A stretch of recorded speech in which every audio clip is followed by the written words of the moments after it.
11वां श्लोक है, त्यक्त्वा कर्म फला संगम नित्य तृप्तो निराश्रय। कर्मण्य यदि प्रवर्तो अपि नैव किंचित करोति स। समस्त कर्मों और उनके फल में त्यक्ता, कर्म फल संग। अब यहाँ पे संग शब्द जो है, कर्म कहीं नहीं, संग सब जगह गड़बड़ है। किसी का भी संग करोगे, संग दुखदाई होता है, हर चीज का संग। फल का ही संग नहीं है, चाहे वो किसी व्यक्ति विशेष का संग हो, पुत्र पुत्रादि का संग हो, घर की वस्तुओं का संग हो, कोई भी संग हो, वो संग हमें कहीं ना कहीं कष्ट देता है। तो यहाँ पर संग पर बहुत ध्यान दिया गया है कि तू असंग हो जा। और जो असंग हो गया तो वो सन्यासी तो हो ही गया, घर में रह के भी सन्यासी हो गया। असंग होना जिसको आ गया। और हम लोग क्या करते हैं, संग ढूंढते हैं। हम लोग अकेले कभी नहीं बैठ पाते, घर में कोई नहीं तो टीवी चला लेते हैं, कुछ नहीं तो पेपर पढ़ लेते हैं, 3-4 बार पढ़ लेते हैं, फिर मोबाइल पकड़ लेते हैं, मोबाइल में सबको फोन मिला डालते हैं एक बार, फिर कुछ सुन लेते हैं। तो कुछ ऐसे हमने क्रम बना रखे हैं संग के। यहाँ कह रहे हैं असंग हो जाओ, और हम संग पकड़ने के लिए बहाने ढूंढ रहे हैं कि कैसे भी संग मिले। किससे संग मिले? बातों का ही संग मिल जाएगा फोन से। और बातों का कैसे मिलेगा? या तो किसी से प्रशंसा की बात होगी या किसी की बुराई होगी। इन दोनों को माइनस करके बात करके दिखा दो मुझे, इन दोनों को हटा के बात करो, कोई बात ही नहीं होगी। क्या बात करें? और ठीक है, हाँ ठीक है, वो कैसी हैं, बस वहीं से शुरू हो गए। संग हो गया, वो बहुत कोसों दूर बैठी हैं, लेकिन तुम दोनों का संग उनसे हो गया। उनकी चर्चा परिचर्चा, उनके स्वभाव, उनकी बातें, उनकी आदतें, सब बातें उनकी। तो संग को कैसे त्यागना है? अब ये तो यहाँ भगवान ने बहुत बड़ी बात कही है कि कर्म फल संग त्यक्ता। कर्म के फल को तो आप लोग कैसे त्यागोगे जब ये बड़े बड़े संग नहीं, पहाड़ से संग नहीं छोड़ पा रहे हो, जो दुखदाई संग है, जो लग रहा है कि इसके संग से ये दिक्कत होती है, उसके संग को नहीं छोड़ पा रहे हो।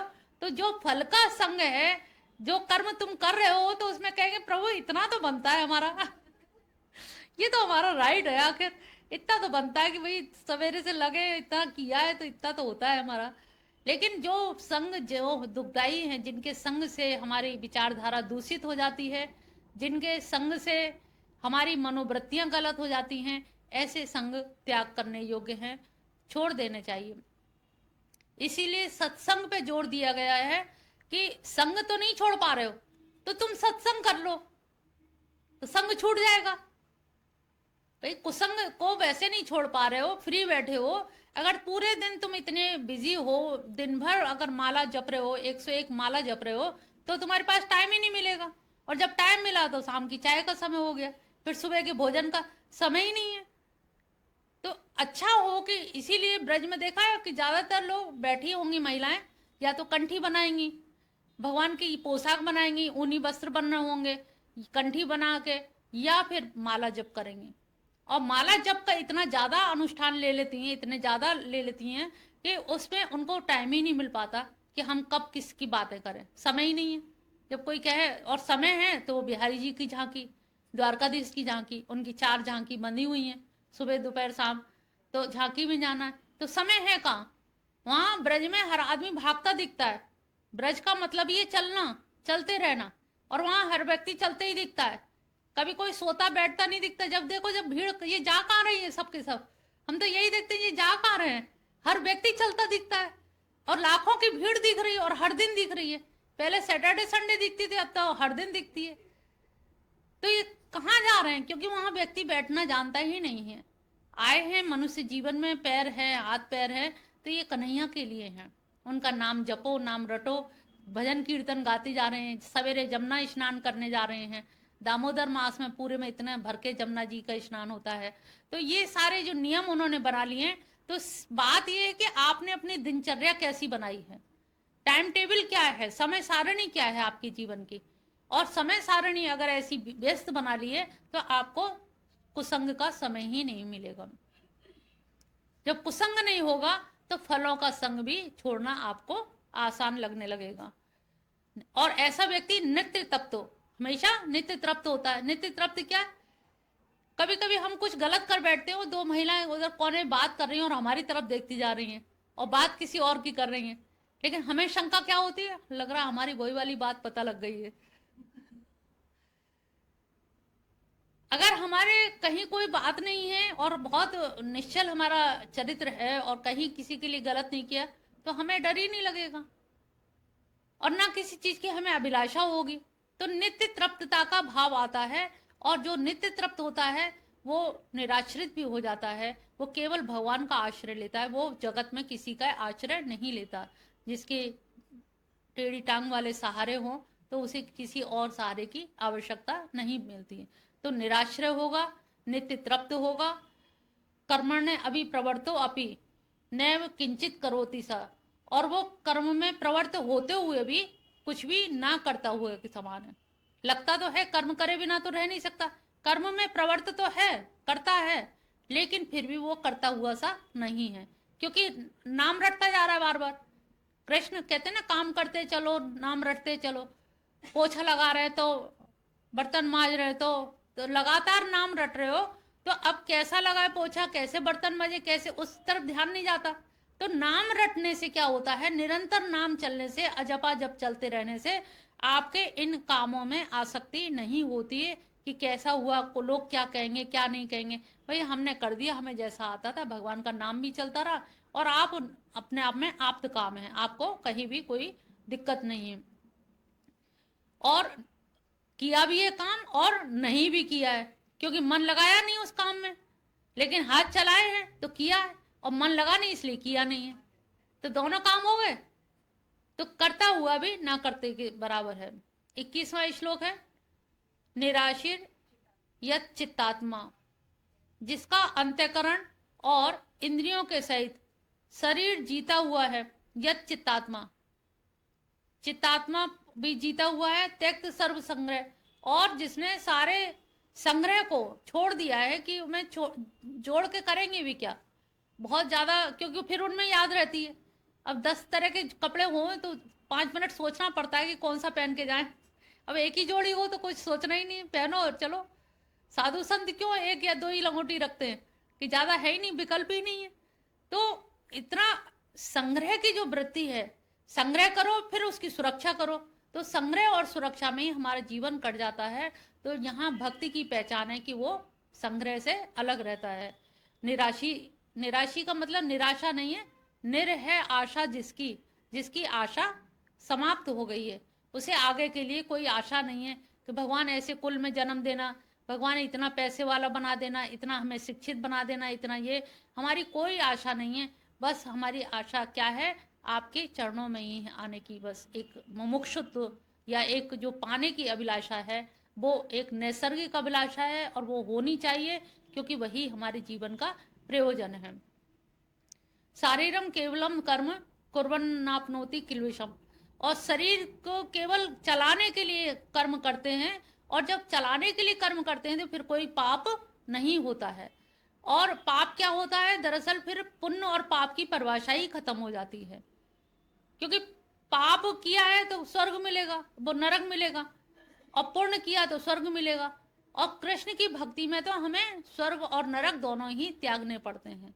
उनकी शरण में जाना है, गोलोक धाम जाना है, शरणागत होना है, तो हमें पाप और पुण्य से भी अलग हटना होगा।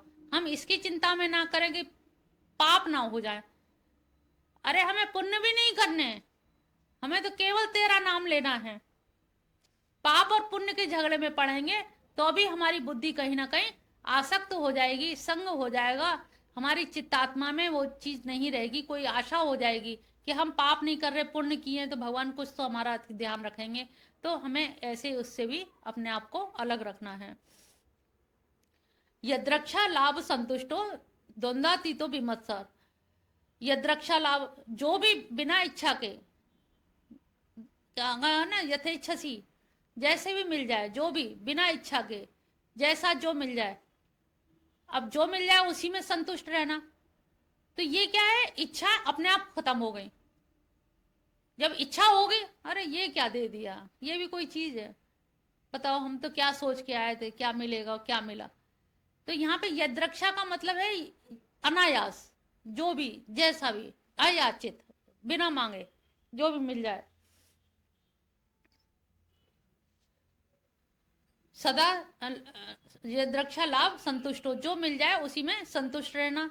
द्वंद्वातीत, जब उसमें संतुष्ट रहेंगे तो द्वंद्वातीत अपने आप समाप्त हो गए, कि द्वंद्व की, अरे ये नहीं मिला, वो नहीं, इन्हें ज्यादा मिला, हमें कम मिला, ये सब चीज विमत्सर, उनके अंदर का फिर कोई बैर भाव किसी के प्रति नहीं रहेगा, सब बराबर है, कोई कुछ खाए कैसे भी।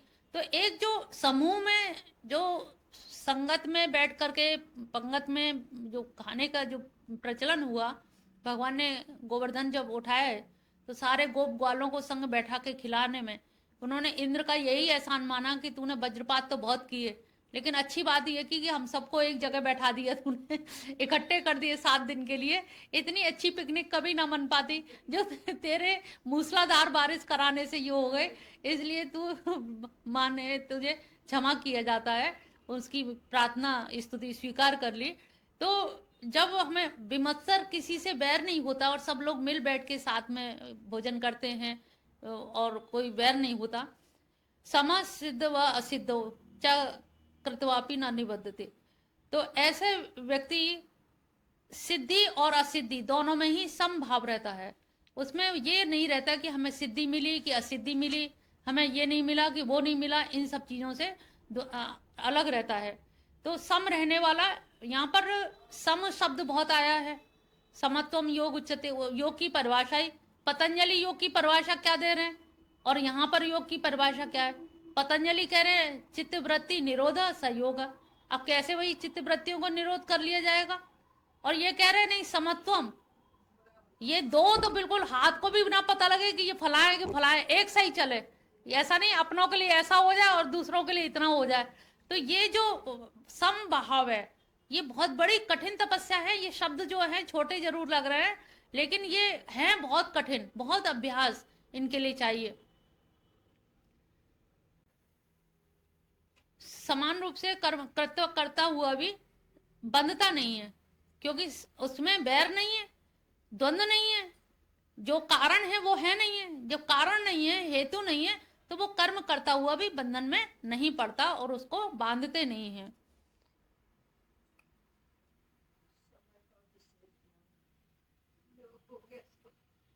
गत संगत से मुक्त से ज्ञान अवस्थित चेतस यज्ञ आचरय कर्म समग्रम प्रवीलियते, जिसकी आसक्ति सर्वथा नष्ट हो गई है, गत संगत से मुक्त से, जो ममता से रहित हो गया है, निरंतर परमात्मा के ज्ञान में ही स्थित रहता है। अब चित्त हमेशा भगवान के भाव में लगा रहे, ज्ञान में लगा रहे, और ज्ञान में कब लगा रहेगा, जब उनका जाप या नाम लगातार चलता रहे। कुछ नहीं तो घर में एक धीमा सा रेडियो ही कुछ चला लो, टेप, कि वो गूंजता रहे, आप ध्यान सोच कुछ भी रहे लेकिन कानों में वो शब्द पड़ रहे हैं। इससे क्या है, आपका आवा मंडल भी पवित्र हो रहा है और गाए बगाए वो शब्द आपके जा रहे हैं। तो कोशिश करो धीरे धीरे हम कैसे इसमें परिवर्तन ला सकते हैं। यज्ञ है, यज्ञ संपादन के लिए करने वाले मनुष्य के संपूर्ण कर्म भली भांति विलीन हो जाते हैं। कर्म तो बहुत करता है, लेकिन कर्म करते हुए भी सारे के सारे कर्म उसके विलीन हो जाते हैं, क्योंकि वो कर्म उसके लिपायमान नहीं होते। अब यहाँ पर पूरी व्याख्या देखा जाए तो कर्म पे ही दिए, और शुरू में क्या बताया, सारी जड़ कर्म है। हर चीज की जड़, तुम्हारे जन्म की जड़, तुम्हारे मरने की जड़, तुम्हारी आयु की जड़, तुम्हारे रंग रूप की जड़, सबका जड़ कर्म है। और कर्म पे ही यहाँ पर ध्यान दिया गया है कि कर्म से ना तो उसके फल में तुम आसक्ति रख, और कर्म में अकर्म को देख, अकर्म में कर्म को देख, नहीं तो तू आलसी हो जाएगा, सोचेगा दूसरे का कर्म है, कहेंगे तो कर देंगे, नहीं हमें क्या, आके बैठ गए हम तो टाइम से, कहें तो सही हमसे, नहीं कह। उन्होंने कहा नहीं, अकर्म में भी कर्म की तरह कर, जैसे तेरा कर्म है तू वैसे ही कर। तो अकर्म में कर्म को देखना, क्योंकि कर्म में अकर्म घुसा हुआ है, और कर्म में अकर्म, अकर्म में कर्म, तो ये ऐसे सूक्ष्म अनिश्चित हैं, जैसे घुसे हुए हैं एक दूसरे से, कि इसमें आपको अपना विश्लेषण करना पड़ेगा, सेल्फ ऑब्जर्वेशन करना पड़ेगा कि मैं कहीं इनमें लिपायमान तो नहीं हो रहा, अहंकार वृत्ति तो नहीं आ रही, अहम वृत्ति तो नहीं आ रही है, और कैसे मैं इनसे मुक्त रह सकता हूँ, कैसे मैं कर्म में अहम वृत्ति और फल से फलाकांक्षा या अपने आप को कर्ता भाव से अलग रखूं कि भगवान तुम करा रहे हो, मैं कर रहा हूं, बस तुम्हारे कराने पे, तुम्हारी आज्ञा से मैं कर रहा हूं, मेरा इसमें कोई लेना देना नहीं है। तो हर समय भगवान को याद रखने से क्या है, कर्म के फल, कर्म में संकल्प, ये सब हमारे लिपायमान नहीं होंगे। इस पर हमें विशेष रूप से कर्म पर ध्यान दिया गया है, और जिसने कर्म सुधार लिए उसके जन्म सुधर जाएंगे, ये ध्यान रखें। यहाँ पर कर्म की ही विशद व्याख्या की गई है, आगे के श्लोकों की व्याख्या अगली बार की जाएगी, 24वें श्लोक से शुरू की जाएगी। बोल बंसी वाले की जय।